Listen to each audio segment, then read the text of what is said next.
I've always said that science fiction is just science that hasn't been proven yet. Every experience that your brain has, literally every memory that you recall, every emotion that you experience, every person that you meet, every scenario that you're in, is constantly molding and shaping your brain. In my research, what I found is that inability or frustration around manifestation is because I don't believe I deserve that thing. If you're able to dig down to that underlying belief, that's when you can do really powerful work. This is a must. This is not a spiritual belief. If you can't do that, you will be so emotionally dysregulated, it can ruin your life. Are there any other ways in which our hundreds of thousands of years human biology, now living in modern times, is screwing us? I've realized the importance of this one thing that has been staring us in the face for as long as we've been humans, but we have become so disconnected from it. One of the questions that I ask people to consider is, has your life panned out exactly as you always dreamed that it would? The gap between being and becoming is the greatest source of unhappiness in your life. When you relate to consciousness, what are the possibilities of you thinking it existing outside of our own neurology? I'm probably going to say something you wouldn't expect.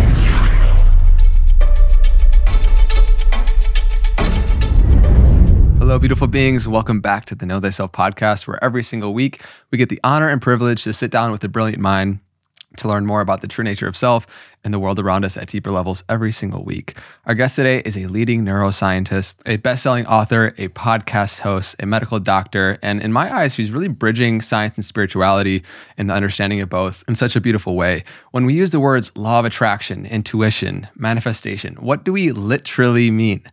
And so we're going to be diving into that and the science that grounds it to earth and how we can really choose the direction we want to go in life and be effective stewards in what we're creating in life. So Dr. Tara Swart, thanks for being here. Thank you so much for having me. Yeah, my honor. Where I want to start today, because this is the Know Thyself podcast and it's very fitting, is actually about interoception.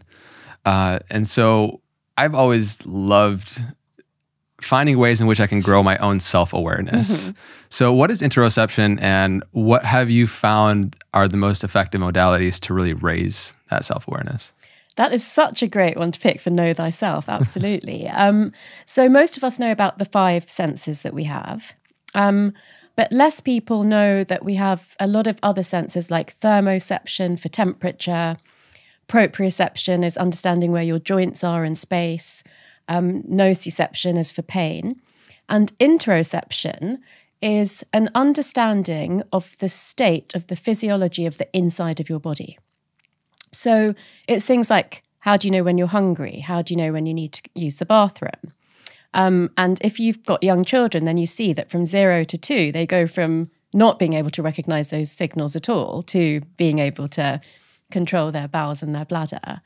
And you can really take it further than that. I think you're probably picking up on the piece where I said that I can tell about 2 days before I'm starting to get sick, like a cold or flu. And I think there's 2 reasons that I have honed that skill. One is obviously I went to medical school, so I understand the body inside out. But the other one is that I've had over 20 years of yoga practice now. And in yoga, you connect your mind and your body very much. So you just become very aware of biofeedback from your body. People who do a lot of sport, I think, would say the same thing. And then there are just some people who are really good at reading body language and listening to their own body. You know, this may have been a thing since childhood. And then, of course, there's all the people who have the potential to grow that skill.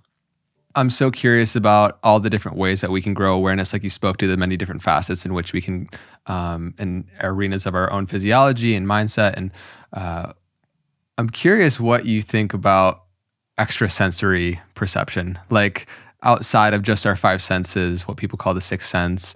What's the reality of that, do you feel? So I actually call interoception the 6th sense. Okay. But yeah, there is that phrase in like common, pop language or whatever. So I've become much more interested in this recently for a variety of reasons. And if we have a spectrum from science to spirituality, I would say the reasons go along that spectrum. So much more on the science side of things. We do know that some of our hormones are released into the atmosphere through our sweat. So the steroid hormones like cortisol, estrogen, and progesterone particularly, So this is the reason that women who live together or work closely together synchronize their menstrual cycles within 2 months. It's because particles of those hormones are in our sweat and they're released around us. And if we're interacting with each other closely, then they will go into our skin and, alter the levels of hormones in other people. And regardless of your gender, this happens with cortisol, the stress hormone. So there's an evolutionary explanation to this, which is that we needed to respond to the stress levels of the leader of the tribe. And so in this day and age, regardless of gender, like I said, depending on where you are in the hierarchy of an organization or a family or a group, social group, we do feel the stress levels of the most senior person. So it's like in a troop of gorillas, the stress level of the silverback gorilla affects the other gorillas more than ones who are equal to each other. And so if you think that we are communicating, let's say, non-consciously through the effect of hormones that may be in the atmosphere around us, then that's already the physiology of communicating outside of our bodies, right?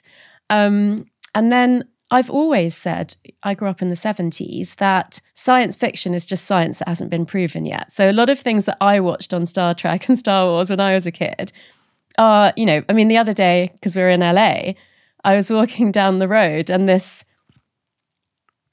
thing that looks like a shopping cart, but it's a robot, was walking towards me saying, "I am on delivery." And it was just on its own. And, in London, we didn't have those yet. So I was a bit like, wow, that's very science fiction. So, if you've honed your interoception, if you've honed your intuition, and let's add in, if you're very close to someone, so you know them really well, I do believe it's possible to, think of someone and then they message you, or to just have a sense that someone's going through something and you should call them. Is that what you meant when you were asking? Sure, yeah. I just picking up on, and we can dive deeper into intuition here and what that means in your eyes, but having those gut feelings, having those senses of a direction that you might move in, you might sense danger, you might sense opportunity, and it's really your ability to pay attention to more subtle frequencies and energies that are happening all around us that are invisible to the naked eye. And so, when people refer to gut feelings and intuition, I'm just curious for you to break that down a little bit more, what that really means. So I actually want to pick up on something that you've just said, which I think is really important, which is noticing things that you may not have been conscious of, or you may not have noticed, if you're in a rush or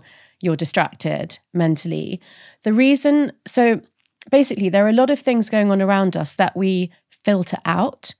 And that's because we're bombarded with so much information continually that it's actually an advantage to us to filter out some of that information. So the best example is that you're not aware of your clothing on your body all day, because once you put it on and you felt that, you don't really need to be reminded of that every minute of the day. Yeah, kind of overwhelming and a burden. Exactly. So that applies to other things, and that's naturally filtered by the brain, not necessarily with us directing it. We can direct it, but if we don't, then the brain will filter out things that it doesn't think are important to us surviving that day. And so you can imagine in the modern world, where there's, even more information now than there was, let's say, 100 years ago, that the brain is filtering out those things. But if you want to be really in tune with the people that you love, or just your environment, you want to be really present and mindful, then you can certainly direct what gets filtered out and what doesn't. So you can pay attention more than your brain might naturally ask you to or let you, because it's focused on your survival. Then I think it's a connected but slightly separate thing, which is how much you listen to or tap into your intuition. So I do speak about 6 different ways of thinking. Obviously, there are many more, and we do them all and they combine, but it's just a very simple framework to break down the way that we think, which is mainly through logic, which is, data and things that we know. Then through emotions, which are things that we feel. Motivation is why we do the things that we do, why we get drained by certain things and don't want to do them. So just understanding what makes you really keep going when things are tough and what kind of makes you give up. Physicality, which is that brain-body connection we've already mentioned due to interoception. Creativity, which is thinking outside the box, thinking of a potentially different future, different reality. And then intuition. And intuition falls a lot between physical and emotional. So the emotional centers of the brain are deep inside the brain, and they're the size of your clenched fist. So, yours is slightly bigger than mine, but it's proportional for your body. And then around that, about the same thickness, we have the cortex, which has more of the logical pathways of the brain. And because you can't remember everything that you've experienced in your whole life, but everything that you've experienced has had an impression on your brain-body system, we believe that we keep our working memory up here. These are the things we need to remember every day to do our job and live our life. And then through a process called Hebbian learning, which is named after the neuroscientist Donald Hebb, and is really simply explained by neurons that fire together, wire together, we believe that our wisdom and our pattern recognition get pushed deeper and deeper into the brain, into the spinal cord, and even into our gut neurons. And that's why intuition is sometimes called gut instinct. So basically, the lessons that you've picked up in life, the wisdom that you've learned through repeated patterns, that could be as deeply held in your neurons as like deep down in your gut. So you're not conscious of it, but it still guides the decisions that you make.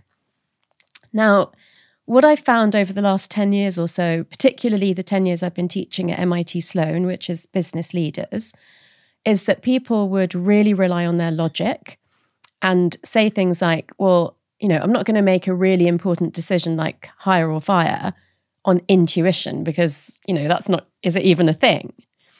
As we've been able to scan brains and learn more about how these neurons connect up and store information, I really see particularly the older generation of leaders saying that is absolutely the main way that I will make my most important decisions. And I'm like that, I will make my most important life decisions based on intuition. And the way that I have helped myself to understand how much that is the right thing for me is through journaling.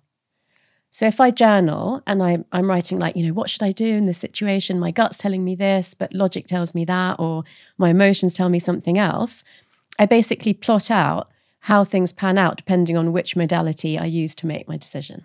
Yeah, it feels like the conscious thoughts that we have are just the tip of the iceberg of our deeper intelligence. Mm-hmm. And you spoke to something really important there, which is the intelligence that gets stored in our spinal cord, in our gut, mm-hmm. and that we can pay attention and start to listen to that deeper and deeper. And that it's really important as we have tens of thousands of thoughts that are happening every single day in our brain that are, for the most part, kind of the same as we've been accustomed to and familiar with. I'd love for you to speak into how it's really important to be mindful of the impressions that we accumulate, because then that does become stored, mm-hmm. it becomes who we are and how we perceive reality, which is then going to be a direct correlation to what we continually attract in our life. Yeah, absolutely. So every experience that your brain has, which means you have, so like literally every memory that you recall, every emotion that you experience, every person that you meet, every scenario that you're in, is constantly molding and shaping your brain.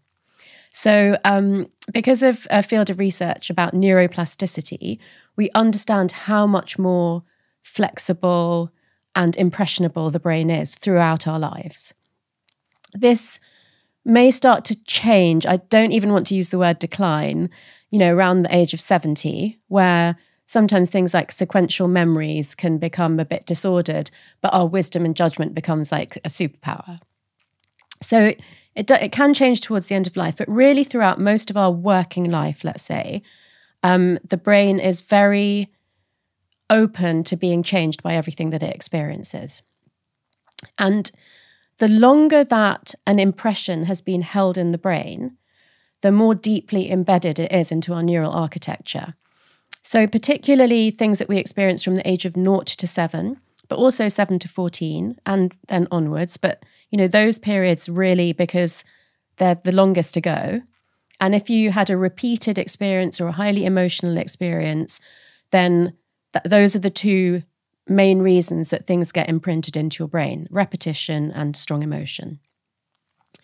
And so it's funny, I am 5.5 years older than my brother. And I was telling my psychologist friend that I had a very strong memory of speaking into my mother's belly button and then listening to see if my brother would answer me. And in my memory, that happened once and I just remember it really strongly. But he said to me, you must have done that many times for it, for a 5-year-old to still hold that memory. So other things like that, like the parental expectation, societal expectation, how competitive your school was, the kind of people that you hung around with, words that were used about you when you were a kid, those things, they run deep in your brain. And they, like you said, they do affect your perception of everything else that happens in your adult life. And, one of the main areas of work around that is what's called shadow work in psychology, which is the things that you perceived as a child would mean that you wouldn't be loved and looked after by your main caregivers. So those sorts of things, whether it's like, stop showing off or stop running around like that, those things get put into your shadow. Like, I mustn't talk highly of myself. I mustn't, sort of like do things at speed if other people can't keep up. Those are the things we try to hide about ourselves. And usually around the age of midlife crisis or whatever you want to call it, those things can really like come up and have to be dealt with and integrated. Like a lot of those oppressions that we accumulated often in an unconscious state from like 0 to 7, 7 to 14, they happen in a manner where we don't fully have the memory of how they happened. And that then builds and accumulates into a stack of impressions that our subconscious holds and becomes the persona in which we look through the world. And so I'd love to talk a little bit about identity, because fundamentally we're going to continually attract what we believe we're worthy of, what we believe we deserve, which is kind of all on the bedrock of who we think we are. And so I'd love for you to share a little bit about identity, the science of it, and how that's really the foundational pillar in which how we experience everything, but then, in particular, how we manifest in life. So there's an area of research called ghosts. The original research was ghosts in the executive suite, because it was explaining how the leaders of today are affected by those childhood impressions. But my colleague at MIT, Professor Deborah Ancona, wrote a really amazing article in Harvard Business Review about ghosts in your neural architecture from your childhood and how they affect you, whatever you're doing, whoever you are. And identity is one of them. So actually the other things are the values that your family held or your social structure, when you were growing up held, boundaries that were held in your family and your social structure, secrets that were kept, roles in the family, and identification, which in childhood tends to be comments like, oh, you're just like your father. And so those things are quite intertwined. So for example, if you have a secret in your family, and the common examples are, someone that was an alcoholic or someone that was gay that wasn't talked about, then you start to program shame around those things. And so that affects your identity. So the secrets that were kept in your family affect your identity. The boundaries that were kept in your family. So some families have a really open house and people can just drop in and they can stay over. They can just join a meal unplanned. And some families, everything's very planned and, it has to be like invited in advance and kind of, not spontaneous. Again, those things also affect your identity, because it's your ability to be flexible and spontaneous versus your, inability to function in a world where that may be happening. And roles obviously also affect your identity. So let's say now you're in the workplace and your role as a child was to be the messenger. So let's say your parents had a lot of arguments and didn't speak to each other and said things like, Andre, go and tell your mother, whatever. That's also going to play out in your adult identity. And you're absolutely correct. You mentioned a few things, but in my research, what I found is that the inability or frustration or success around manifestation always boils down to your level of deservingness of the outcome that you're looking for. So in terms of the way this works with neuroplasticity is that you have to perform a certain action in the material world to bring what you want into your life. To perform that action with confidence, you have to have a certain thought process that tells you, if I go dating, I'm going to meet someone really nice and I'll be able to settle down and have a family. Versus, if I go dating, I'm going to meet a series of guys who are going to treat me really badly and it's going to damage my self-esteem even further. you can see the path that, those two people are going to go down. And it's the same for asking for a raise, asking for promotion, setting out to start your own business, any sort of health or fitness goals.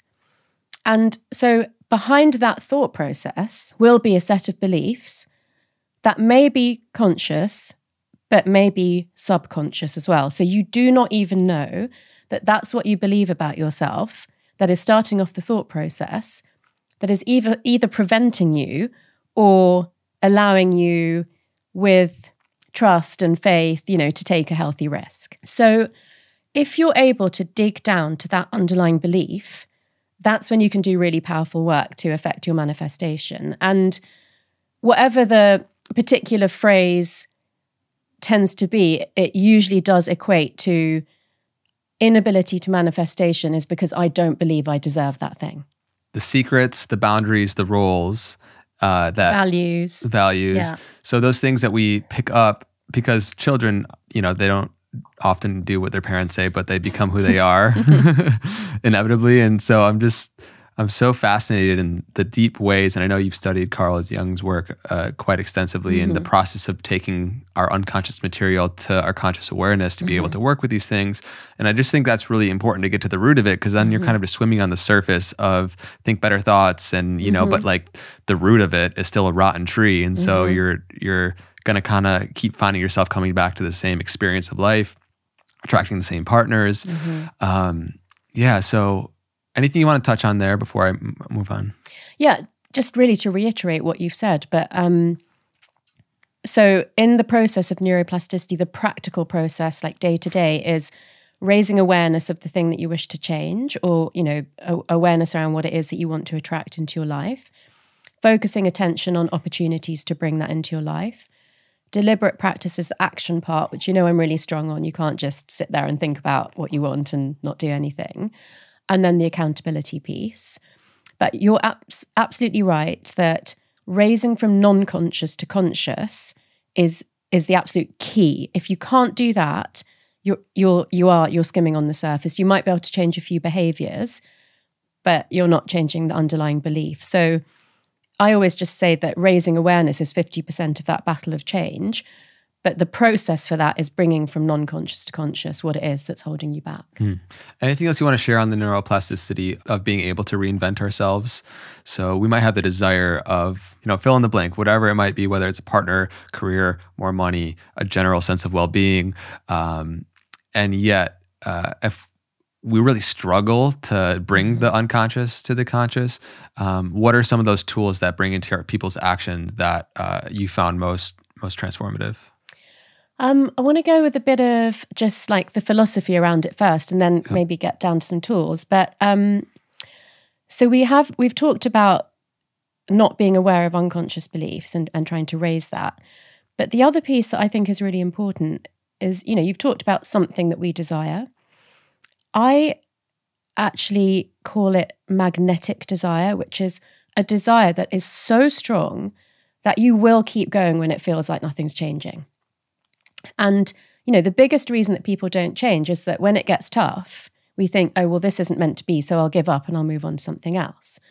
Magnetic desire is when your head, heart, and gut, so your logic, your emotion, and your intuition are fully aligned.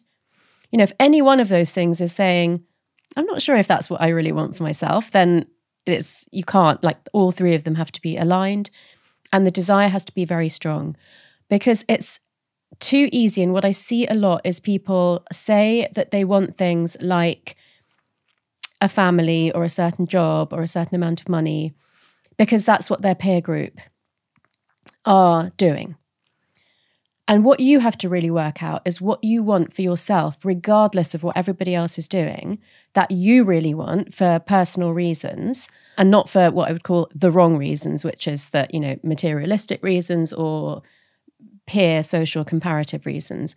Once you find something that you really want and you've got that strong desire and it's well aligned in your brain and your body, your ability to be patient, which is part of the process, will be much higher. And the reason that it's part of the process is, even if it's a psychological thing that you're changing, physical work is going on in your brain. New neurons are growing, neurons are connecting up with each other, pathways are being myelinated, which is insulating them for like faster conduction.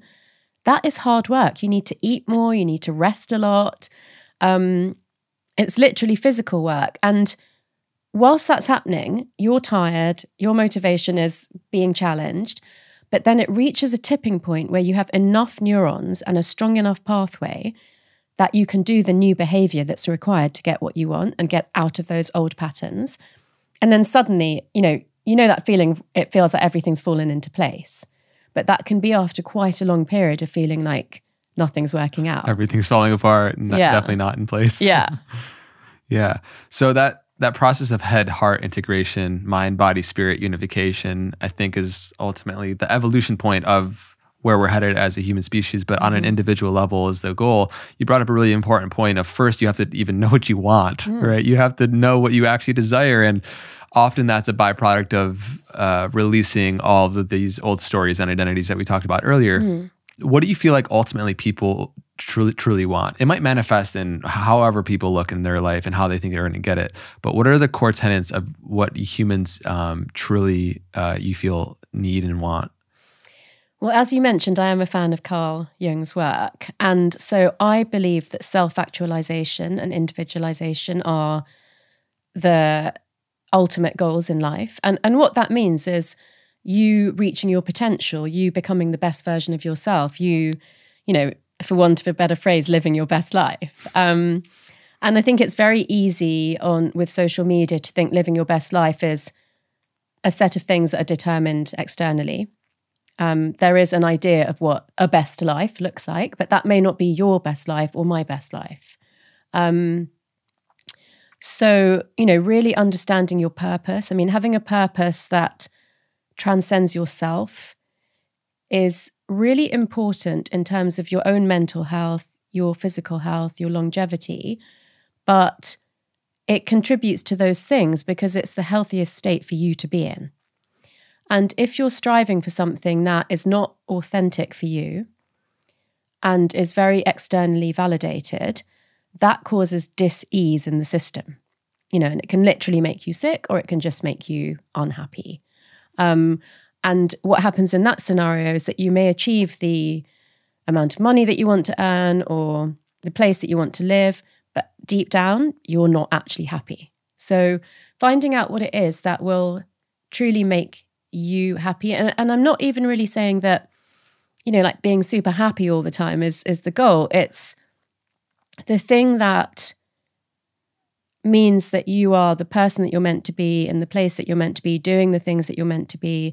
They're not completely selfish things, that you are absolutely flourishing in gratitude, which means that, the bonding hormones and the feelings of trust and joy are, going around your blood and impacting your immune system in a positive way and really allowing you to be the best version of yourself that you can be. You really just spoke into authenticity, bringing ease in your life. And I guess the opposite of authenticity, whether it's pretense or just not feeling like you're expressing your true nature, then would be the opposite, which is dis-ease, right? And so, And so I know we wanted to mention just a few action things as well on the other side of really coming back into that authenticity. Were there some practices that you did want to mention before we move on? Yeah, so one which we've kind of touched on the theory of, but it's important to actually do is to, and I do think journaling is a great help for this, is to try to be very aware of the repeated thought patterns that you are having and start writing them down. Start really noticing how often you are thinking this thing. There may be a few, so whether there are themes. Whether it's a particular recurring thought or themes, to then really try to dig underneath that. What must I believe about myself to be having that thought on a repeated basis? And there's a variety of things you can do here. One may require some sort of external help, like therapy or a coach or, a really psychologically minded friend that can remain as neutral as possible that you can speak with. Or it could just be journaling by yourself. But doing that work to understand what the underlying belief is, and then using that belief to create a mantra or positive affirmation that is the opposite of that belief. So even if it feels like it's not completely true at the moment, it does need to be quite bold, so that every time you have the negative or the low self-worth thought, you can replace it with the positive affirmation. And that actually comes from a Buddhist teaching, which is replace every negative thought with a positive thought. But it's very much backed up by neuroplasticity, because in the brain, you can't undo a pathway that's already there. You can only overwrite it with a new desired pathway, whether that's a thought or an action or a belief.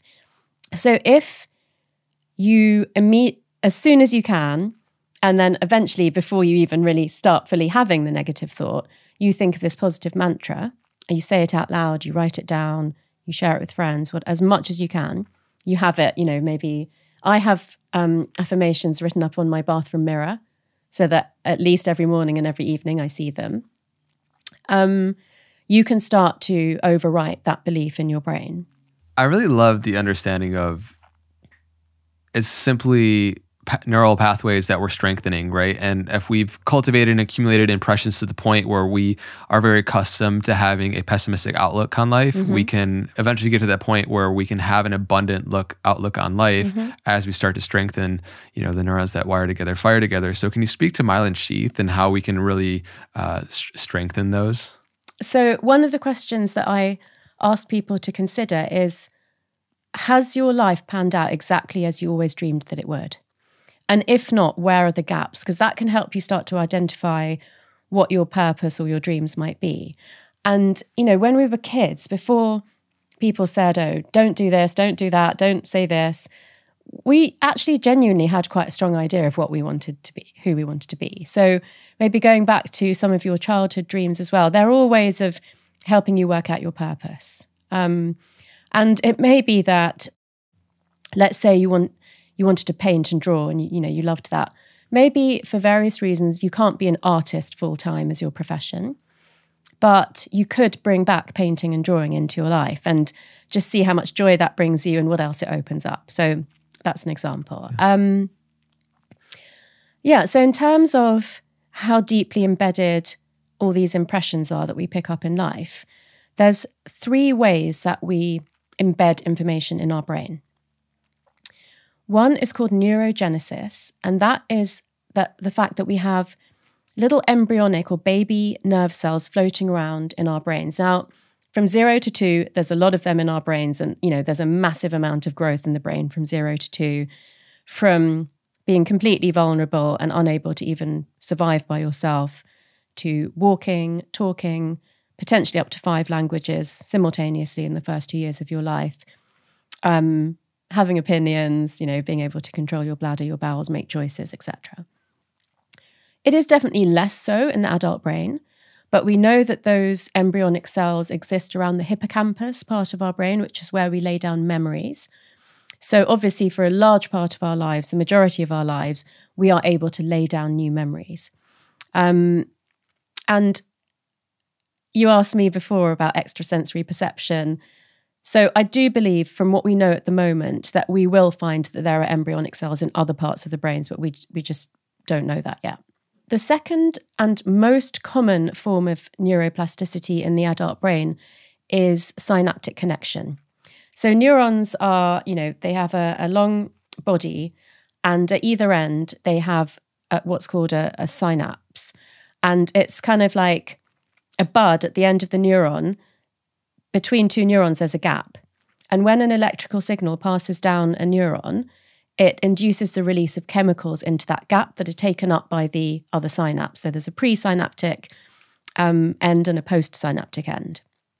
And that's how messages pass down long neural pathways from neuron to neuron.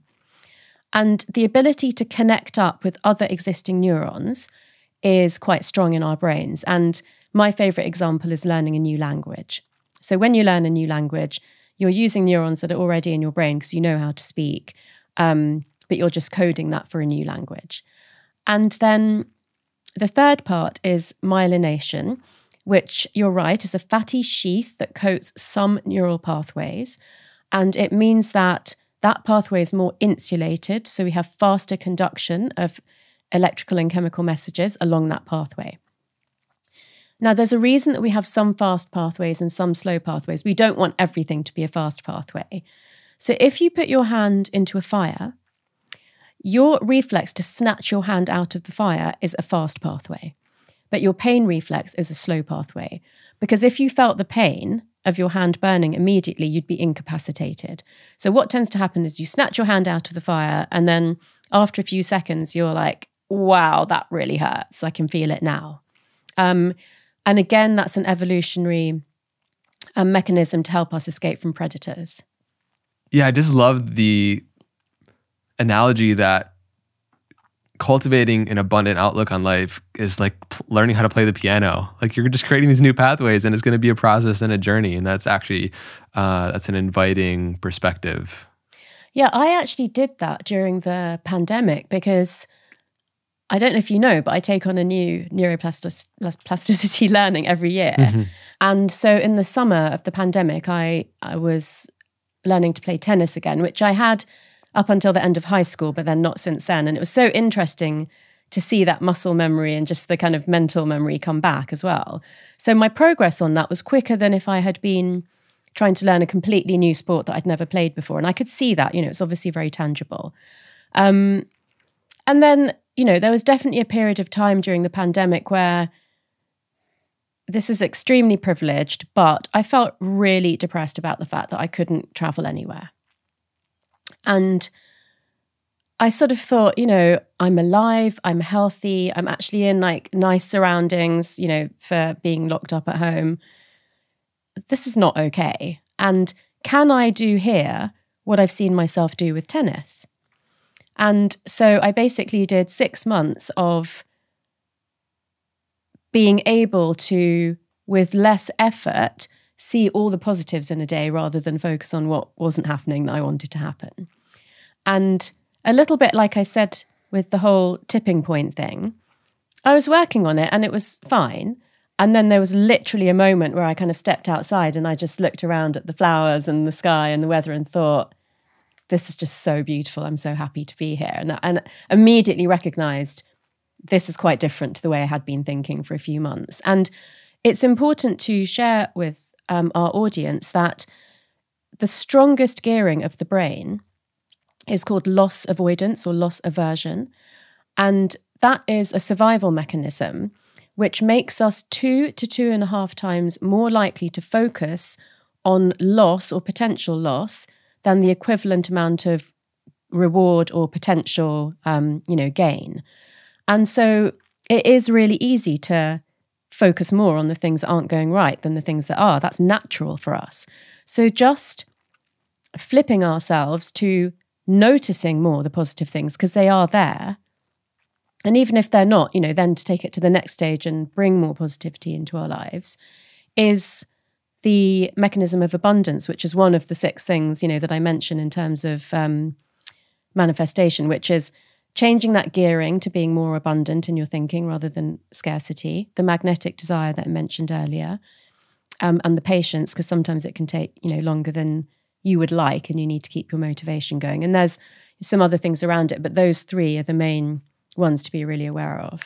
So that proclivity to like perceiving what could be lost, that's just like an evolutionary mechanism again, that's kind of deeply embedded for, fear. Well, is there a reason for that? I try to think of like, as newborn babies come into this world, what are we biologically wired for? What is nurtured through childhood? And then what we can do about it. So yeah, it's just because obviously having the fundamental Buddhist tenet of clinging in aversion and being aware acutely of what we could lose is deeply within our psychology and biology. Anything else you want to share as to why? Yeah, so when we lived in the cave, we had threats from predators, from the weather, from tribes that weren't, the same as us or aligned with us.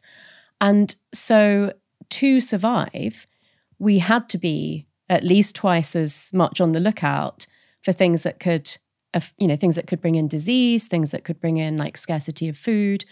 We had to be mindful of those things. In terms of things that we would consider to be rewards today, they were complete luxuries. In cave times, we would only really indulge in those activities if we had a massive store of food, if the weather was really good, if we fought off all of our enemies, So it just wasn't as important to our survival. And that's a wiring that, how I said wiring that's been in your brain from 0 to 7 is really deep and affects like everything that you might think about. A wiring that's been in the human species for so long also runs deep. Some of these things do change. So like a really sweet one is that in those times when we lived in the cave and we lived in a nomadic hunter-gatherer kind of way, we didn't live in unit families. Men's priority was to impregnate as many women as possible to make sure that their genes survived. And they didn't have to stay and look after them. They just had to make sure that if they, impregnated 5 women, then one baby would survive. Is that linked to the testosterone oxytocin balance too that we were talking about beforehand? Yeah, I guess it would be, but we can come to that later. Yeah.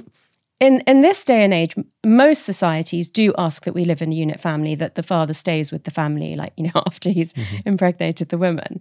And for a long time, men would be going against their, testosterone profile to want to do that. But what we've seen in the last, let's say, decade, is that when a man becomes a father for the first time, his testosterone levels drop, and the limbic system, which is the emotional part of the brain that I said was the size of your clenched fist, that becomes rewired by oxytocin, the bonding hormone. So the father wants to stay around and protect the baby because he feels bonded to the mother and the baby, rather than feeling competitive with his testosterone. So that means that something that we have changed as a society has actually then created a biological imperative for men and families. But this survival mechanism, it hasn't changed that much, even though our threats now are primarily psychological for most people in the modern world, and not so much physical. We still have that tendency to focus on losses rather than gains, but we are able to override it if we're aware of it. Amazing. Quick tangent then. Do you want to mention that one piece about... I just find it so fascinating. Yeah. It's less related to like families, but it's just to do with sexual interactions between men and women. So when, I just want to say that the research isn't clear on other genders, and that's why I'm focusing on the, the heterosexual interaction, is that in a sexual interaction between a man and a woman, so the bonding hormone oxytocin that is involved in childbirth, in breastfeeding, in bonding between newborn baby and mum, so it's kind of like the love bubble hormone, that is released by women. And during sex. And similarly to the fact that women do have testosterone, but men have about 17 times as much that they're circulating through their body during the day, men also do release oxytocin, but the way that the receptors respond to oxytocin is completely blunted by the testosterone. So what that means in practical life is that if a woman sleeps with a man enough times and keeps releasing these bursts of oxytocin, she is going to bond to that man, aka falling in love. For a man, if they are not already in love with the woman and they're having casual sex, then the amount of testosterone that's circulating at the time will minimize the effects of the oxytocin, meaning that he will not necessarily bond with the woman. And, like I say, whether it's reality shows or listening to your single friends, we do tend to hear this story quite a lot that, he said we're keeping it casual, but we were having sex and I hoped he'd change his mind and he didn't, kind of scenario. Yeah, no, I just think that it's really interesting to look into the biology of that, because that is a common experience I think a lot of people have in the male-female relationship dynamics, especially with sex, that people are having it casually. Before we move on, are there any other ways in which our hundreds of thousands of years human biology now living in modern times is screwing us? Because it's so recent to have technology and the internet and what we've all become accustomed to, but it's so new to how we've evolved. And so is there anything that sticks out as to how that is a recipe for disaster in certain cases. I want to slightly push back on the way that you phrased that, because I am getting that feedback on social media. And so what I really want to say is knowledge is power. And I'm saying these things so that if people have experienced that in their personal life, but they weren't aware of the science behind it, that they can use that information to, you know, make it work for them. So, for example, the scenario about, as a woman, you may bond more than you would like to if you repeatedly have casual sex with someone. Knowing that could change, you know, what some people do. So it's good to know, right? Yeah. And similarly, we've mentioned a few other things like that, like how the stress hormone cortisol leaks out of your body in your sweat. And so you can get affected by the stress levels of people around you. That could potentially screw with you if you didn't, you know, if you weren't aware of the fact that be aware of who's draining your energy or making you feel super stressed, and either go and sweat that out through aerobic exercise or get it off your mind through journaling or speaking to a friend or therapist. But the main one that I really want to come to, because I've been doing some research into neuroaesthetics recently, or neuroarts, and I've realized the importance of this one thing that has been staring us in the face for as long as we've been humans, but we have become so disconnected from it for all the reasons that you've just mentioned, because we've got devices, because we're switched on 24/7, we have artificial light, is the importance of nature to our health and our mental health. So you and I might have different taste in music or art. Although, having looked around your house, we've got definitely similar taste in art. But, you know, we might not. But nature is the one palette that we all agree on, because we've all existed in it since the beginning of time. And I'm obviously not going to say exactly where you live, but when you invited me, you know, to come to the studio, it's such a beautiful place that I've been to before. I wanted to have the drive here and be in that place and see the views, because I know that that will be good for me today. So what has tended, well, interestingly, during the pandemic, we all maybe did actually consciously spend a bit more time in nature. But I have to admit that since I've been able to move back to the city, travel more again, I'm not spending as much time in nature as I did during the pandemic. And that's at the back of my mind that I regret it. But equally, you know, priorities and just like the rush of life again has definitely had a negative impact on that.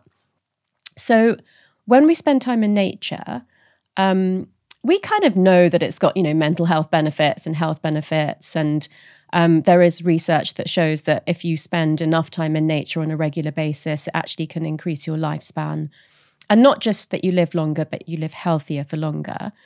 But one of the areas of research that I've come across recently is, so I love going on safari. And I learned quite a few years ago that if a tree gets nibbled a lot by a giraffe, and so it's kind of losing its ability to like send the seeds out and grow more of itself, it sends chemical messages in the air to other similar trees around who make themselves bitter so the giraffes won't eat them. Whoa. Yeah. So cool. Yeah, I thought that was cool. But wait till you find out my latest thing, which is that trees and plants, some more than others, release chemicals called phytoncides that actually boost our immune system. They trigger the release of natural killer cells in our immune system that can fight off more infections and cancers. So we're constantly, you know, fighting off small infections and cancers and not even realizing that that's happened. Obviously, when they proliferate massively and the immune system can't keep up with them, that's when we become sick. But if you, ideally, you know, forest bathing is where this all came from. But if you go out and spend time, you know, by the ocean or in the mountains or in the forest, even if you have more plants in your house, and, you know, if you have a garden rather than just a terrace or a deck or whatever, then you are getting the benefits of those chemicals from trees and plants. Isn't that incredible? Just by being in close proximity to them. Yeah. Yeah, I've always just felt the benefit from keeping like life, really. It's just plants and and now living where I live now, which I moved here about 6 months ago, I totally feel the difference. I mean, it's something that we all intellectually know when we go on hikes or go in the water. We just feel our nervous system be more regulated, and suddenly our problems don't have as much of a grip on us. Totally. But that's wild to see some of the science behind that as well. Oh, I didn't know you'd only moved 6 months ago. So you're in the kind of time period of feeling that difference. Yeah. Yeah. And I also feel there's something inherently linked to our human creativity with that. I'm curious if there's anything that came up for you there.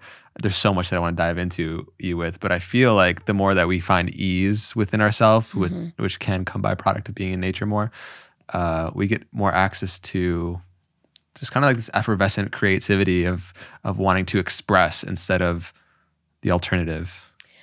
Yeah. So it's really interesting that you've come to that conclusion intuitively. Because when we spend time in nature, what we're essentially doing is beholding beauty. And there's two forms of creativity, beholding and making. And they're connected. They're both good for you for different reasons.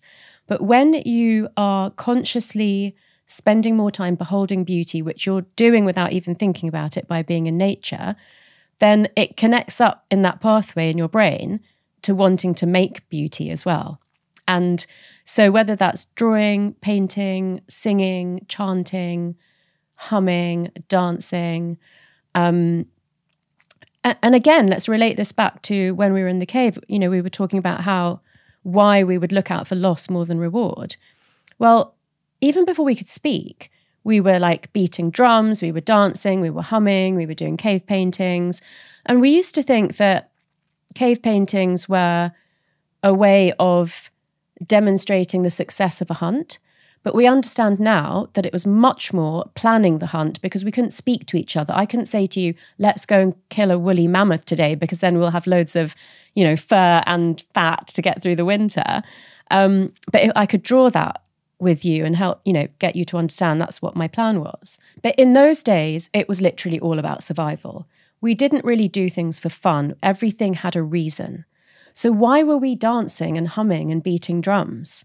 And, obviously we were walking barefoot in nature and we were looking at the stars in the sky. So all of that mindfulness, beauty stuff was happening. But we had to be creative as well. Being creative was contributing to our immunity, to our health, to our longevity, to our connections as a tribe. In fact, the authors of the book, Your Brain on Art, Ivy and Susan, they actually count being in nature as a creative activity. So when they quote their research, it's about the benefits of creative activities on your mental health, your health, and your longevity. And being in nature is just another one of those. Yeah, it feels like that switch. I just love all of that so much. It feels like that shift of seeing creativity as a luxury that, people who have free time can do, to actually it's a necessity to having a healthy human psyche. Yeah. Beautiful. I love that frame of beholding beauty being linked to expressing, creating beauty, because I totally feel that intuitively. I'm sure so many people do as well. Chelsea, who's our main girl behind the scenes right now, actually goes out and hikes and paints the mountain ridges that she sees in real time, which is so cool. Like being able to merge those, I think is so rad. Yeah. That's wonderful. So I'm glad I asked that, because I wasn't planning on it, but that's good to know and hear. All right. I do want to touch on the law of attraction a little bit more here, because it's a big part of your work, your book, and in your book, The Source, you touch on this, and all the podcasts that you go on quite a bit. I think a lot of people got exposed to the film The Secret when they were younger, and it was a great thing because it put a lot of people on their spiritual path. They're like, and just into a different way of thinking and more open way of perceiving things. It also served as really not doing a great job of actually explaining how that really works and kind of keeping it on more of the woo-woo mystical side of things. And so I'm curious just for you to ground in what the law of attraction means in your eyes, because obviously we're constantly manifesting and attracting in our life. What is the law side of it? Yeah, so I looked into this before I 100% committed to writing The Source. And so, what I want to say about The Secret and Rhonda is that she brought massively into common culture the fact that you can do things to bring what you want into your life. I think it was left at the level of less agency for people, because it was explained by the power of the universe and like vibrations that were outside of yourself. And so I felt it was really important to add to that cognitive science, so that's the power of your mind and your brain, and you using that in a directed way, underlies your ability to bring into reality in the material world the things that you think about and desire in your mind. And also kind of more in retrospect, realized that if it is the power of your mind, if it's your mind, if it's what you believe, if it's what you think, if it's what you then go out and do as a result of that, then you can feel really empowered by that. Whereas even if you think it's, I sit at home and I think about the house that I want or the job that I want, and then, you know, I notice small things and certain good things happen, it still feels very external. And, you know, to me, that's not being in the driver's seat of your life. And it's great if, you know, wonderful coincidences and serendipities also happen, but you've got to be feeling like there are things that I can do to make this happen. And you know that what I'm really passionate about is people understanding how much potential they hold in their brain. And so the more that people think, at least I'm part of this, if not necessarily absolutely the driver of it yet, that is the start of a journey where you can minimum co-create with whatever might be going on around you, but absolutely, you know, create, like I said, your best version of yourself and your ideal future. So the laws of attraction, I mean, there's a lot of disagreement about actually what they are and how many there are. So I looked as broadly as I could, kind of wrote it all down. And my mission was, can any of these claims be backed up by cognitive science, so psychology or neuroscience? And literally 80 or 90%, there was an immediate connection for me. Some took a little bit harder work to prove, if you like. And then in the end, I said, look, there are some which I can't explain by neuroscience at the moment, but it's not going to harm you.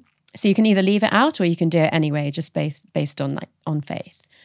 But we've kind of already talked about it, Andre. It's literally about being able to notice and grasp opportunities that will take you closer to the things that you know you want in your life, and being able to do those things because you have the thoughts that direct your brain to filter out the wrong things, but pay attention to the right things and tag the right things in order of importance, both emotionally and logically, so that you're able to notice those in your daily life.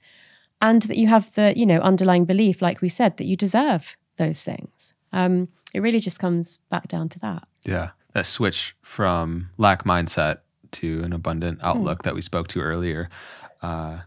That's great. Now, how does stress affect our ability to usefully take advantage of creating the life that we want? Because, you know, stress makes us stupid. So totally. I'm so glad you asked that, actually. So when we are stressed, our adrenal glands, which are in our lower back above our kidneys, are releasing more of the stress hormone cortisol. So stress and cortisol are completely aligned. They always go together. And there are receptors in your brain that are constantly monitoring the levels of cortisol in your blood. And we have an amazing adaptive stress response, which means that, you know, if suddenly there was like thunder and lightning, we would like be aware that there's potentially danger to this house, and we might, you know, do some actions based on that. And then as soon as we know we've secured the house and maybe the storm has passed, we're, you know, our body's reset to a healthy kind of nervous state. When we're under chronic stress, those levels of cortisol are higher than they should be more of the time. As a baseline, just constantly there, yeah. Higher. So there's a normal range depending on your age and your gender and the time of day. And the receptors in your brain are aware of what those levels should be. When it sees that those levels are higher than that on a sustained basis, it perceives an imminent threat to your survival. And there's a lot of things that happen in response to that. But in the brain, the blood flow will get rerouted. So to be creative and think flexibly and regulate our emotions and manage any biases that we might have, the blood needs to be flowing to all the extremities of the brain. But under chronic stress, those receptors will push the blood flow down to what I call survival mode, which is the parts of your brain that you need to wake up in the morning, provide the basic needs for yourself and your family, get yourself to your desk job and sit there and look like you shouldn't get fired, but not actually be able to perform at your best, be much less able to trust and collaborate. So kind of at the time that you need the highest functions of your brain the most, your blood flow is literally working against you. And that's why presenteeism, which is when you go to work but you're not really productive, costs businesses way more than absenteeism. So my advice to people is when you realize that you're really stressed, take a day or two off and try to reset your nervous system, because you'll be so much more productive if you're able to release that blood flow around again. Trying to work against your brain, when your brain isn't working with you, is trying to push a heavy weight uphill. It's kind of counterproductive. So that's why rest and nature and, kind of mindfulness and creativity are so important to just manage those stress levels. Yeah, I think it's so important to speak into a little bit about physical and emotional fitness as well, because I could hear some people way in the back saying, I want to create this life and I have this desire. I have a vision board. We can talk about your action board and some tips there. And in order to effectively manifest that, I need to reduce my stress because all my blood is not going to where it needs to.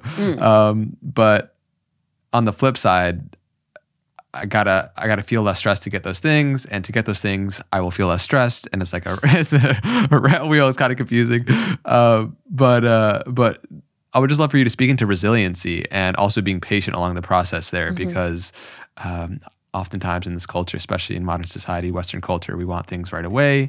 We don't like to cultivate and work towards it. And I think it's important just to remind people to give themselves compassion along the process of attracting what they want, because it is a process. So let's start by really backing up your question by saying that, I said other things are going on when we've got high levels of cortisol as well.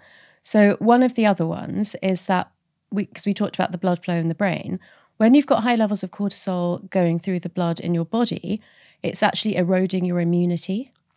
So in terms of resilience, it's lowering your immune response, which at the most basic level means you're much more likely to get colds and flus in the winter, and that when you do get a cold or flu, that it's more likely to last for longer than a few days. And sometimes, what we see now is that these colds and flus are lasting for weeks. At the other end of the spectrum, people who are chronically stressed for a long time can end up getting heart attacks. I've personally coached people or had people in my class at MIT that have had stress-induced heart attacks, even when, they're in their 40s, they don't have high blood pressure, they don't have high cholesterol. So really understanding that cortisol is the enemy of your resilience, and that, so in a way, one of the things I say is that do all the work that you need to do to manifest, be clear on what you want, build up your self-worth and, grasp the opportunities that you can, but equally don't get stressed about it. And like you said, it sometimes does require patience. So it can become very frustrating. I'm stressed that I'm stressed. Yeah, I'm stressed. And nothing's working out for me, and manifestation doesn't work. And, it's very easy to go down those paths, especially if you're compromised physically and mentally. So to realize that actually that part of manifestation is managing your stress and building up your mental and physical resilience. And that comes back to, I have to repeat, the basics, as well as we can go into some other things, but making sure that you're getting adequate length and quality of sleep. And we don't know why exactly, but regular sleep and wake times are really boosting the, beneficial impacts of your sleep. So within an hour, going to bed and waking up at the same time each day. Eating nutrition-dense foods. And do you remember I mentioned neurogenesis as the kind of most complex and least likely version of neuroplasticity in the adult brain? Well, there are two things that really contribute to that. One is aerobic exercise, and one is eating mostly plant-based, but particularly dark-skinned foods. So eating blueberries instead of strawberries, black beans instead of cannellini beans, purple sprouting broccoli instead of green broccoli. All of those things are good, but if you can add in like the darker colours, then that the anthocyanins in the skin of those foods are super antioxidants that promote neurogenesis even further. Staying hydrated, not being sedentary, and then managing your stress. And so under that falls things like mindfulness techniques, whether that's meditation, yoga, time in nature, mindful eating.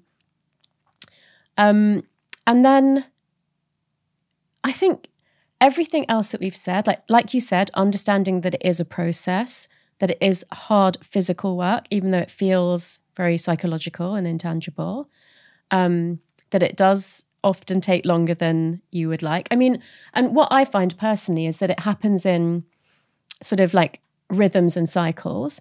So there are times where I'm kind of feeling like, be careful what you wish for because everything's happening at the moment. And, you know, I have learnt that when it feels like that, that's when I will ask more for the things that I want. And that equally there are weeks or months where it feels like nothing's happening. And hard as it is, I've kind of had to accept that and get used to that too. I feel like for the most part, I've kind of viewed wealth as just like an overall state of well-being and not just like financial income, which a lot of people attribute to. Mm-hmm. And so, yeah, I think it's important, obviously, all those reminders of like taking care of our physical self, because if you feel good about life, then you're successful. Like that ultimately is what it comes down to. Yeah. So I'm just curious how you navigate this dance between being and becoming. You know, the feeling of wanting to expand limitly and create and do better financially and expand our career and express ourselves creatively, but then also coming back into feeling completely fulfilled inherently within your presence in this moment, you know? So I'm just curious how you navigate the dance. I'm probably going to say something you wouldn't expect me to. Let's go for it. So the gap between being and becoming is the greatest source of unhappiness in your life. So if you think about, there's two circles. There's current self and ideal self, or current life and ideal life. If those two things are overlapping, that's like 100% happiness. The further apart they are, the more unhappy you are. So I'm not saying that you shouldn't have goals or want bigger or better things in your life, but the way to get there is to be ultimately grateful for everything you have in your life right now. And to look at those two circles and think about them in two ways. One is that I could strive to change my current life to my ideal life and understand what it is that you have to do to achieve that. And go back to what we said at the start, which is that why are you trying to achieve that? Is it because it's what you really want, or is it because it's what everybody else is doing? Or you could say, I'm going to make my current life, I'm going to say that's my ideal life. I'm just going to be happy with the life that I have now. So yeah, you know, I have an action board and it has things on it that I want, and I look at it regularly. And we mentioned a book that we both liked before. So, you know, as part of what I learned from that, Master Key System. Yeah. Which, you know, you have to go through it and do the exercises. But what you understand at the end of that is believe in the truth of what you wish to manifest. So part of my practice is looking at the things on my action board and visualize them being true, feeling it in my body, feeling it in every sense, and then giving gratitude for the fact that they're true. And, you know, of course I work hard, but not overly striving to get things in my life that are going to put my nervous system out of sync, you know, kind of being patient, like being on that path, but mostly just being very grateful for everything that's happening right now. I mean, I think, you know, if you're lucky enough to have come through the pandemic healthy and not having lost a loved one, then what it made a lot of us realize that you can have a gratitude list that's 10 or 100 things long, and it can have so many amazing things on it. But really, if you can wake up every day and say, I'm alive and I'm healthy, that's actually enough. And it's a huge privilege, because lots of people have really had to stare that in the face in the last few years, not being true. Yeah. It's, I feel like it's important to have goals and a vision of a future that excites us. But if we always feel like we're not where we want to be, that sucks. Yeah. So I love how you just brought kind of the importance of how good we feel about life around us is the unification of both of those, to where we are living a life of alignment, and who we are being is in the becoming process. And we can still aspire to create things in life, which is beautiful because we're all inherently creative beings, and that's part of our nature. But always feeling like we're just never fully satisfied, or we're not where we want to be, that doesn't feel like a joyful life to be experiencing. No, that's a really lovely summary of it. And I think the reason that it's important is because when we are on this journey of becoming, we are achieving things along the way, but the natural tendency for a lot of people is to kind of say, well, I've ticked that one off, so now I'll put that behind me and I'll move on to the next thing. It's constantly moving on to the next thing, and it's hardly ever really celebrating your successes. So, the gratitude in every day, but also celebrating your successes, because all that's going to do is tell your brain that, when I focus on what I want and I work hard around that, and I, live in gratitude and abundance, those things happen. And so that's going to move you away from the cortisol state of fear towards the oxytocin state of love and trust. And, in which state do you think the law of attraction works more abundantly? It's so interesting to feel into that when we attract things, or we have a desire to create a successful podcast or release a book that does well, or, whatever our goals are. In a way, for it to even come in, we kind of have to expect it. And so I feel like we oftentimes don't create the space for reflection to appreciate what has been created. Yeah. Which is kind of sad, because we're under the illusion of thinking that we're going to feel a certain way once we achieve the thing, but then we invariably achieve the thing, and then we think the feeling is in the next thing. And it's just this continual pushing off that feeling of a joyful presence into someday in the future. And so I think that's just such an important reminder to create that space for reflection. There's actually another piece of research around that, which I've never discussed before, but it's called the hedonic treadmill. Yeah. And it's the most famous research around it is from lottery winners who, let's say it's multi-millions, it's life-changing. That obviously you become ecstatic for a short while, but it's shocking how quickly your happiness levels revert to what they were before. Another more day-to-day example that might be more what we're all used to is that if you have a really delicious meal, when you eat the first bite of that, you release lots of dopamine and other feel-good endorphins and hormones, and you feel very joyful. But each successive bite has less impact, and it returns to neutral very quickly. So, that's what we're doing. That, like you said, we're achieving things, feeling happy for a short burst, and then returning to normal. So it's we're constantly seeking that reward. And so I'll just loop that back to how I answered the question in the first place. You can't be happy if you're constantly looking for something better. And gratitude lists, many things that you speak to can allow you to just reflect on how probably for most people that are listening to this, there are billions of people on the planet that would kill to switch positions in life with you right now. How grateful we are to have the basic luxuries that we have is it's so easy to forget. Yeah, totally. And I think going to experience in a third world country, or when I went to Nigeria, I really got to see, that one, happiness is definitely not tied to material wealth. Often cases, there's an inverse effect that we see. But then also, if somebody can be so grateful for so little, and of course they have their own various challenges. But what does that say about what we can feel for the level of abundance that we're, totally lucky to have? Yeah. Amazing. That was really great. Is there any truth to the thought of we only use 1%, 10% of our brain? I'm sure you've heard it a lot, but I think we're always told that. And what do people mean when is there any truth to that?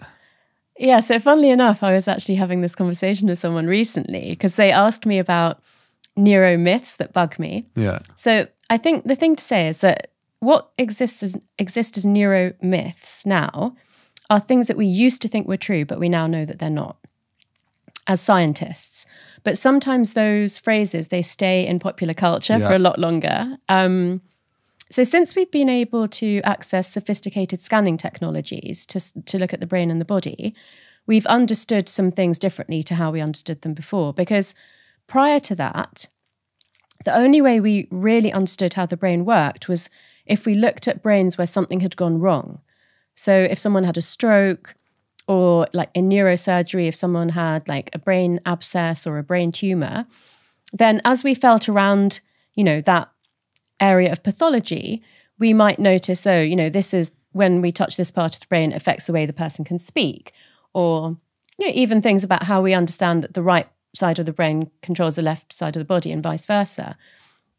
So for that reason, things like left brain and right brain became very overstated. And once we understood that it doesn't work in the very, hemispherical way that we had understood it before, and that is probably the biggest one that stayed, the left brain, right brain thing. I remember when I was writing the source, which came out in 2019, I said, I'd love to do a special box on the fact that, left brain, right brain is not how, we don't understand that things work anymore. And the editors said, what do you mean? And they said, well, no, readers are not going to agree with that. And I said, it's not for them to agree. Like, I've got the research here. And if you think that, it's even more important to tell people that that's not how it's working. The thought that our logical and emotional sides are split between left and right. Yeah, and that either you're right-brained or left-brained, and I'm something else. And so, what we understand now is that there's a bridge that connects the two. There are two hemispheres, but they're much more connected than we thought before. And if you think about two hemispheres like this, we thought there was a bridge that just kind of went from the end of this one to the end of that one, but actually it fans massively into both sides. So the corpus callosum? Yeah. And so it's just much more complex than that. And also it's not about the two sides. It's about the limbic system with, more emotional stuff, and then the cortex around it and how they interact with each other. Yeah. And that's different when we're stressed to when we're in a good state as well. But I believe the neuromyth is that we only use 10% of our brains. And that was the basis of a movie called Lucy with Scarlett Johansson. Which is a great movie. Morgan Freeman starts off with his incredible voice. It would have been a good movie.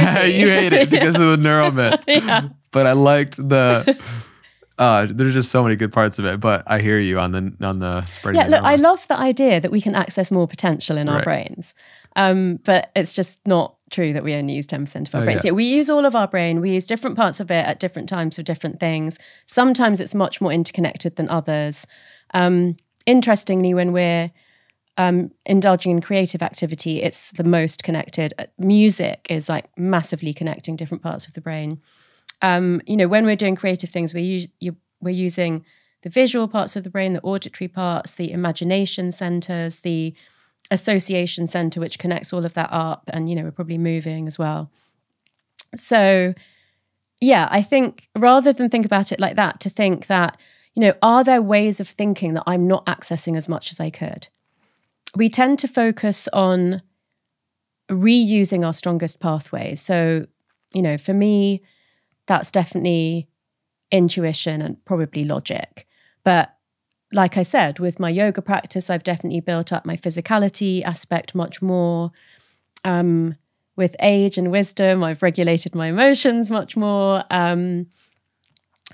Always been pretty motivated. And, I've shared very widely now that building up the creative pathway in my brain is like the area that I'm really focusing on at the moment. So everyone can do that exercise on themselves. They can either put those 6 ways of thinking in order of preference, or they can understand that there's like 1 or 2 or 3 that you use like most of the time because you're comfortable with that.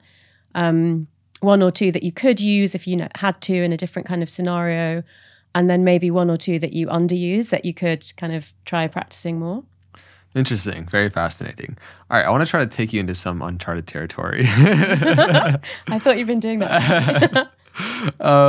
So first off, I do find it very interesting that you've been studying various different indigenous wisdom. And so I would love for you to bring up what have been some of the most eye-opening pieces from indigenous wisdom and ancient wisdom traditions that you found that are really applicable to modern times that would be most beneficial for people? Thank you so much for asking about that. I've really enjoyed digging into that, and it's like literally in the moment changed my life each time I've sort of learnt a thing like that. So and you're learning by conversations with indigenous individuals, basically. Yeah, and experts as well. Yeah, so okay. A bit of both. We've actually mentioned some of the things already because I have integrated them into my life so much already. So, time in nature, making and beholding, creative things. And if we want to connect that to what I've learned from the indigenous groups of people that I've spoken with, things like adorning yourself. So interestingly, as we were setting up, I asked you about your jewelry. And, a lot of men don't wear as much jewelry as you are wearing. Mm-hmm. But when we consider ourselves as divine beings, of course, we're more likely to adorn ourselves because that's what you would. If you have a child or a pet that you love, or you worship a deity, then it is about having flowers around the deity, or putting jewelry on the child, or a beautiful collar on the pet. So that thanks for acknowledging I'm a deity. That's clearly why I'm wearing my jewelry to begin with. That's obviously why you invited me on the podcast. And all the things I mentioned already, like humming, chanting, mantras, singing, dancing. And this episode hasn't come out yet, but I spoke to someone who's studying Sufi mysticism. And so, she very specifically talked about love and an exercise to kind of hum or chant the vibration that induces love, which I would call oxytocin, around your body, and has an impact on the people around you as well. So there might be certain words or sounds that people can use to do that. And another area that I've explored, which is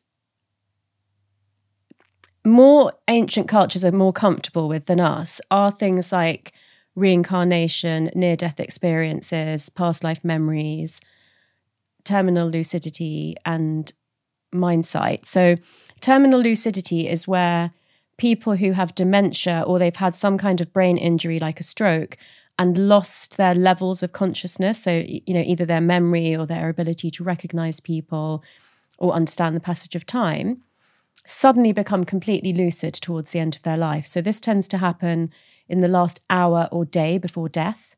And when you say completely lucid, they remember everything. So they go from having forgotten that they even have children to recognizing their children, knowing their names, speaking to them in the usual parental fashion that they used to, wow, and really getting to say goodbye and being very loving. I wish that for everybody. I know, Right. I know. So, everybody who's lost somebody whose consciousness was altered, that can happen, and it can be an amazing experience. But unfortunately, it usually also means that the person is very close to death. But still, so maybe not. Well, everybody would rather have that period of lucidity than not have it. For sure. But, we're not very good at death and loss, so it's painful. What the professor that I spoke to about that made me understand is that you have to prepare yourself for death throughout your whole life. And it just comes back to the same things, Andre, that we spoke about: being grateful, being kind, being compassionate. If you do that as much as you can throughout your life, you're going to have less regrets on your deathbed. I'm not the first person that's saying this, but you're not going to be lying on your deathbed saying, I wish I earned more money, or I wish I gained higher status in life, So that's one way of looking at it. Mind sight is something really incredible, which is a near-death experience, but in a very smaller cohort of people who have been blind their whole life. So they've never actually seen. Maybe the most that they've seen is they can distinguish light and dark, but they haven't had vision. And then where they have a near-death experience, they can see. So if you put all of these things together, the fact that some children seem to have memories of a different life, that you can become very lucid even though you've got a degenerative process in your brain or an injury to your brain, that you can see if you've been blind. It does make you wonder about how connected consciousness has to be to the physical form, and the fact that they can maybe move apart and come back together again. And of course, it poses the question about what happens after physical death.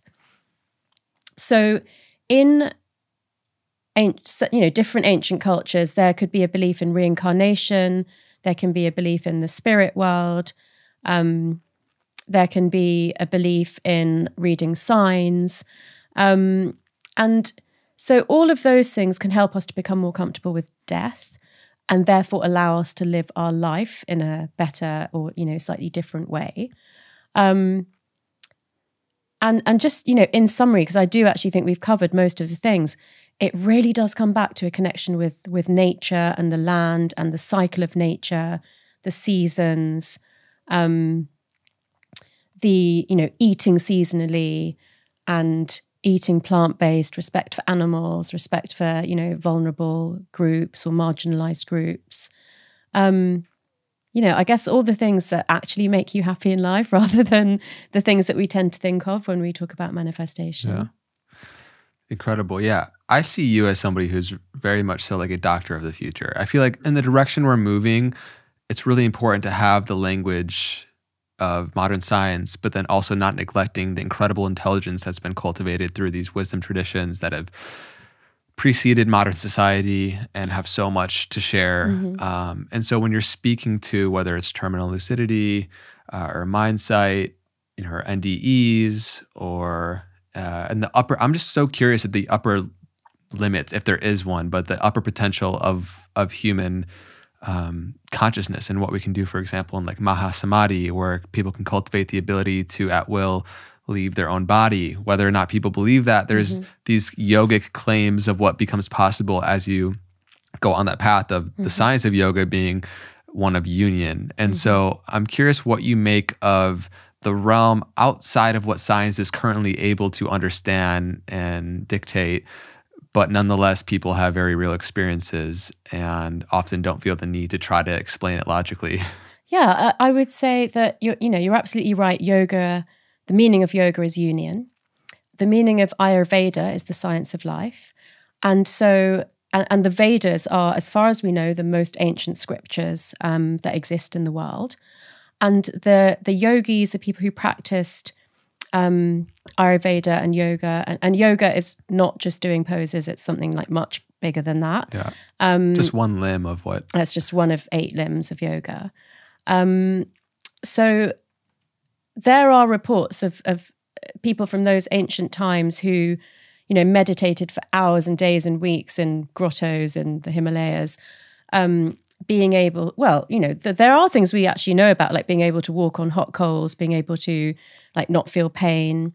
And then the other siddhis as well, right? Which are like these spiritual superpowers. Yeah, what we would call spiritual superpowers that are less explained, but include things like what you said of your consciousness or your spirit being able to leave your physical body, and understanding and potentially communication with people on a different plane.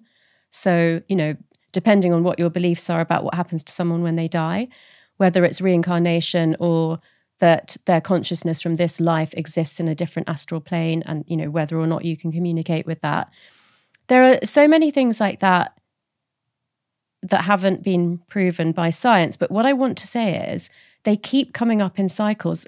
I'm extremely flattered and, grateful for you saying that I'm a doctor of the future, but I already have icons in my life who are people who are doctors, who are, let's say, 20, 30 years older than me, that I know they've gone there because they talk about it maybe as much as I'm willing to at the moment, but I think there are things that, that they're not talking about. So, and they're well-known people, Dr. Bruce Lipton, Deepak Chopra, Daniel Siegel. These are people who, before I was really on that path of let alone being able to speak about this publicly, but even exploring it for myself, were, MDs or scientists or both who were talking about really spiritual things. And I was kind of like, is that allowed? Can you do both? Right. Are we supposed to be talking about this stuff?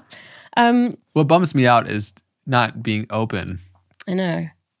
And that's why I am trying to be more open than definitely I was comfortable with a few years ago, because what I have appreciated is that because I've got a PhD in neuroscience and a medical degree and I teach at MIT, if I can't have the courage to talk about these things, then, how easy is it to just ridicule other people that do? And what I have found is that when I have talked about things like life after death with people, so many people have opened up with stories about it. And when I've said, why have you never talked about this before? They've said, because people will think I'm crazy. But by giving people permission, especially if you come from a background where people don't expect you to talk about that because they think that you wouldn't think it's true, by being more open about that, I think, we are hopefully as a society and a culture opening up those conversations, which at minimum can be of so much comfort to people who've experienced loss and disconnection. And that, to me, where we talk about self-actualization and reaching your highest potential, if I can make any contribution to people feeling less lost and lonely and disconnected, that would be me achieving, that would be me self-actualizing. So if that means that I'm brave enough to talk about things that wouldn't be normal in my profession, then I'm willing to try and I'm willing to see what the feedback is. And if it's wrong, then maybe I'll course correct. But at the moment, I'm just, getting such gratitude and lovely feedback about it. I'm just really excited and curious to see where this can go. And that's why, when you invited me onto your podcast and I kind of checked you out, I could just see that you were all about love and you're a lovely person and you're like open and spiritual, and I wanted to speak with you. Yeah, I feel like it would be ideal to have thought leaders who have a lot of credibility, whether it's in modern science or authority figures, to be completely unexpurgated and sharing their whole truth. And right now we do live in a society that would often shame and try to cancel people that are sharing something that isn't scientifically valid. And it's kind of a bummer that we have this materialist, reductionistic view of just even being able to have the conversations and explore and talk about these things, because some people seem to have very clear experiences, and there's repeated studies, especially with like NDEs, where people have these experiences, and just to be open in the exploration of seeing what might be there. And there's just the pursuit of science can be applied to spirituality, because it's really just trying to truthfully understand how things work. I'd love to mention two people in case you haven't heard of them. So Dr. Bruce Grayson, who's written a book called After, and Dr. Jim Tucker, who's written a book called Before. They are brothers? They're not brothers. They're colleagues at the University of Virginia. They're both psychiatrists. They were both absolutely not into spirituality.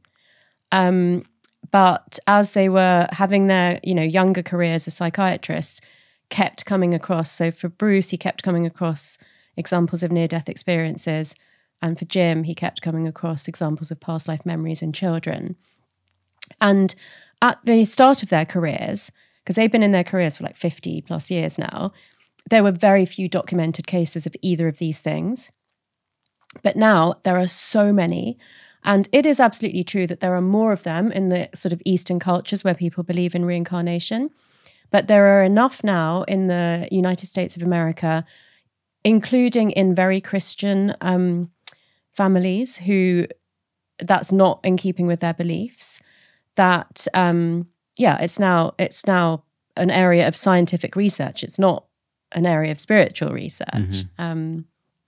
There's a fascinating documentary on Netflix called Surviving Death that has episodes on near-death experiences, reincarnation, mediums, signs, and all, it's just, I find it fascinating. And there is more and more science, starting to be able to explain some of these things. Yeah, it's so interesting. And Nikola Tesla has that quote, I'm paraphrasing, of whenever we put the human intelligence on discovering more about spirituality, and that's where our energy and focus goes to, then we'll make more discoveries in 10 years than we have in 1,000, which is... Oh, I love that. Yeah. It's important, We've had Dan Siegel on the show as well. Have you? Yeah, and we talked about he had like a trauma that affected his default mode network and his perception of identity and self, which gave him a more, like a joyful experience of life. And it's just, I think it's important to keep that fascination open. I'm definitely going to listen to that because I interviewed Dan for my online program at MIT Sloan.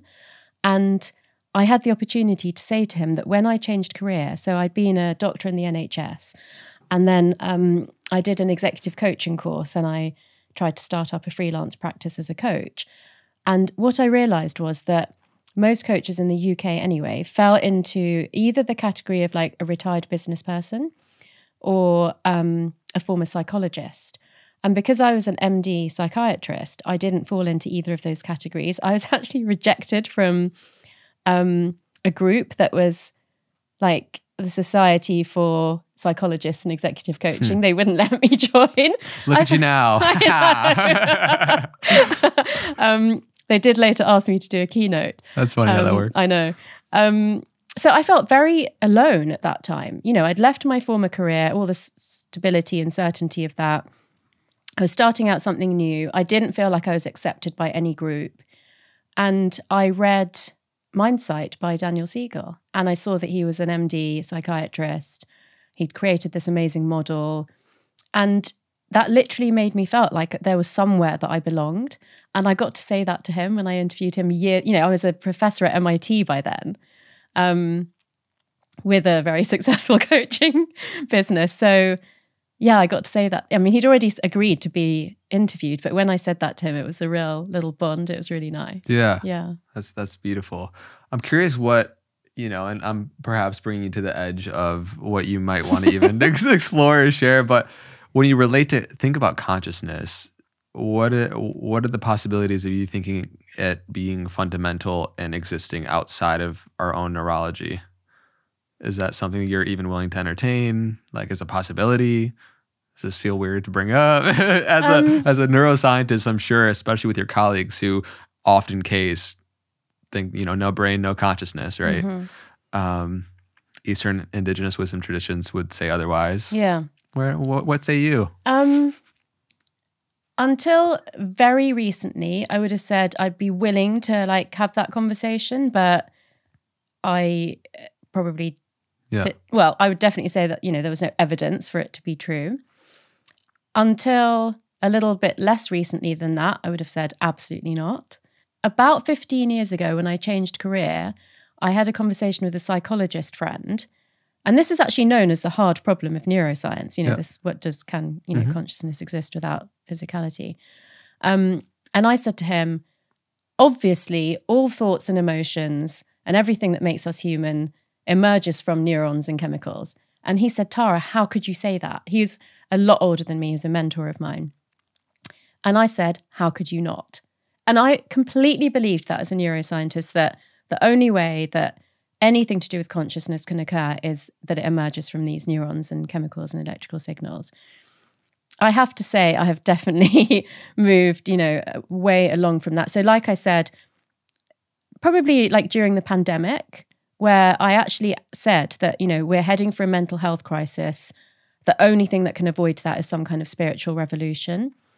And then since then, because, a lot of people that I know and myself personally experienced a lot of loss during that time, I'll tell you, I have experienced it myself. So I have experienced evidence of consciousness existing outside physical body. It's like a neuroscientist AA meeting. I'm coming out the closet. But no, that's beautiful because I know so many incredible people in academia that have had experiences that, like, I'm sure you just are so like tightly held of like even mentioning that, which I think is wild, but I understand when your identity and career is so wrapped up in it. But you're also speaking speculatively and saying this is just my experience and not like we can prove this and this is the absolute truth.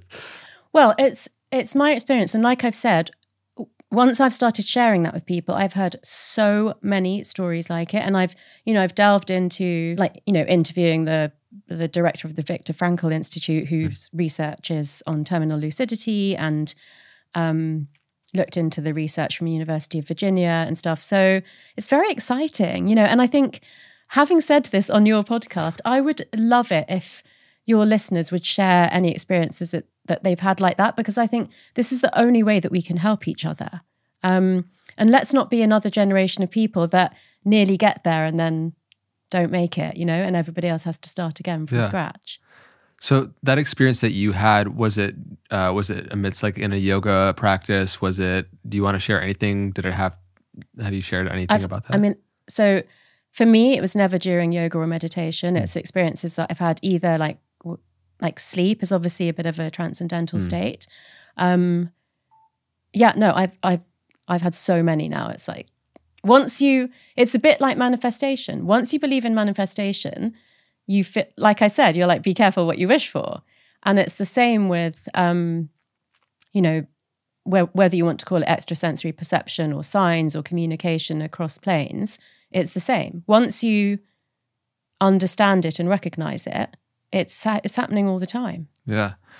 I'm very fascinated. Obviously, I have conversations like this on my show because I've had plenty of experiences where I have experienced myself like outside of my body. I've experienced creating distance from my own thought and emotion. And for individuals that are so closely identified with the body as themselves, I could understand how that would be triggering. But nonetheless, it is what it is. People take the experience for what it is. But I'm curious also what you think about the pineal gland, because in Eastern traditions, it's thought of the seat of the soul, potentially an antenna that connects, through higher consciousnesses. Anything that you want to share on what the pineal gland does? Yeah, so just like as a segue into that, it's probably worth mentioning, although it's obvious that, I come from an Indian culture, from a Hindu culture. So I was brought up absolutely being told that reincarnation was a fact. So, when you mentioned two things specifically, being able to create a distance between yourself and your thoughts and your feelings. This is a must. This is not a spiritual belief. If you can't do that, you will be so emotionally dysregulated, it can ruin your life. It can affect your relationships, it can affect your health. So, just to make it like really accessible, all you have to do is look at the videos on the Headspace app that teach you that, you must not identify with your emotions. You don't have to identify with your emotions. You can have an emotion. It doesn't mean, if you feel anger, it doesn't mean that you're an angry person. It means that you can experience anger temporarily. And equally, if you have a moment of gratitude, it doesn't mean you're a grateful person. It's something you have to cultivate all the time.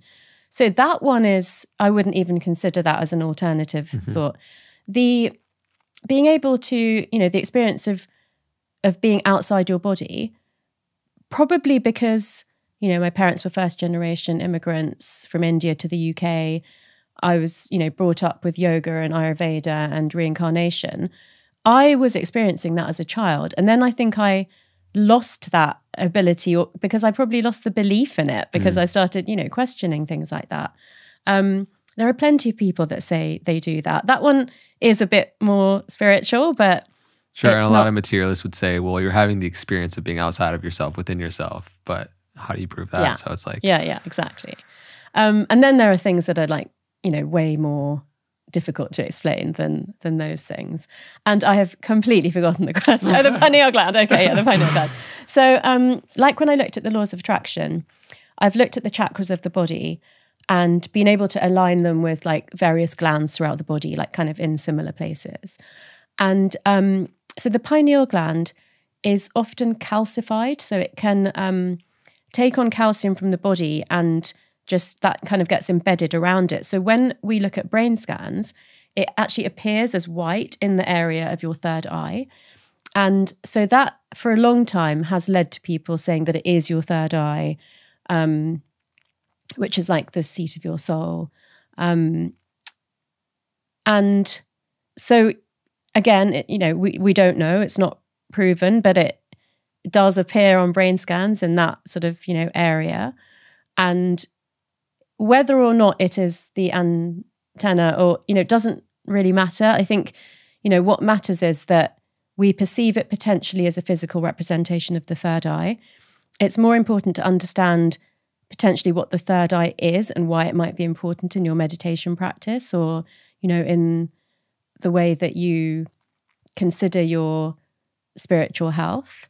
I can probably only go that far with that one right now. Yeah, well, there's also, it makes sense. And we're, again, touching in areas here where we don't know, but we're just exploring the potential. And also understanding that a lot of people have very interesting experiences with that in conjunction to a spontaneous remission or healing that occurs also. Yeah, I'm just going to be really honest and not say something about an area that I don't know enough about, and that's an area I don't know enough about. And I think I've said more than I've ever said before because of you. So. I just don't know enough about that. But I'm going to go down a rabbit hole with that now. Yeah, that's great. Maybe I've been using all your cues with we were talking about how warm tea can create bonding and make you feel more comfortable. And then I heard you talked on Diary of a CEO looking into the left eye. Not that I've been intentionally doing that, but I can see all these like spiritually Machiavellian kind of, techniques to be able to connect with people. That's interesting. Well, this whole conversation has been so fascinating for me and gave me a lot to think on with just our connection to nature, the reality of how attraction works, and just a lot of grounded, applicable things, I think, for our audience to take home. Is there anything that you feel is like on your heart or mind that you want to share before we start to wrap up? I think, it always comes down to me I just really hope that something resonates from this conversation that makes people realize how much potential they've got in their brain, and that maybe there was something they always wanted to do or talk about or think about that this conversation would have given them the courage to do. And that, yes, I'm a scientist and I very much believe in science and I love neuroscience, but at the end of the day, I think the most important things in life are love and gratitude. And that actually, I shouldn't have said but, I should have said and, because the science completely backs that up. Incredible. Thank you so much for sharing yourself. You have a second season of a podcast, book. Anything else you want to share, promote, we'll of course provide links for. I'm very much focused on season 2 of my podcast at the moment. But you're diving deeper into the Indigenous wisdom side of things, right? Yeah. So cool. Thanks. That's rad. Well, I'm excited. I feel like we'll run it back in the future, and I'm excited to just connect with you more. And thank you so much for sharing yourself. Definitely. Thank you. Yeah, of course. So everybody that's been tuning in to this episode of the Know Thyself podcast, thanks. And I would love for you guys to listen to Dr. Tara's advice and write in the comments below some experiences that you've had, share and activate this community and let us know what particularly resonated with you. And then also would love to hear more of your own personal experiences. And until next time, be well. Thank you.